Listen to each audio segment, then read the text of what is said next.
This video will focus on how to develop a subclaim. So a subclaim is the first sentence in your body paragraph that's going to tell the reader what you specifically argue in your paragraph. Don't just state what you're going to talk about, but you are previewing your argument. And it should relate back to your claim statement, which we will develop later. So some tips about subclaims. First, you need to make sure that it answers the question directly. So the best way to do that is to incorporate words from the DBQ prompt. This DBQ prompt is, when is U.S. involvement in foreign affairs justified?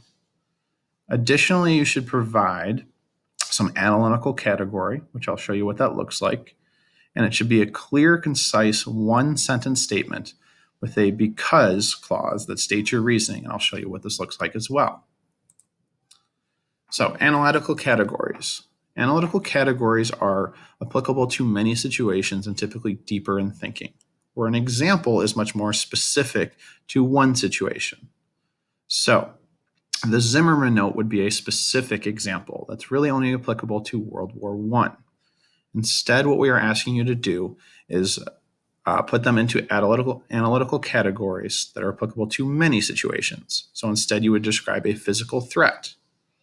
Okay, this could be applicable to the Cuban Missile Crisis or examples in the future. Same thing with Liberty bonds. Instead, you would talk about reasonable sacrifices. 14 points would be very specific to World War I. Instead, an analytical category would be creating a lasting peace.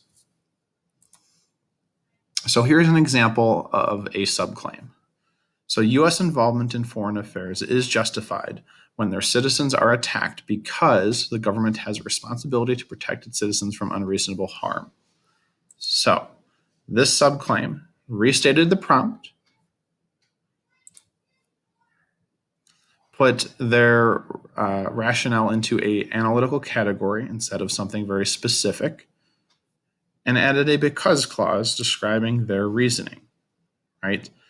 This will preview why this specific category is justifiable. So this is the subclaim strand of the rubric.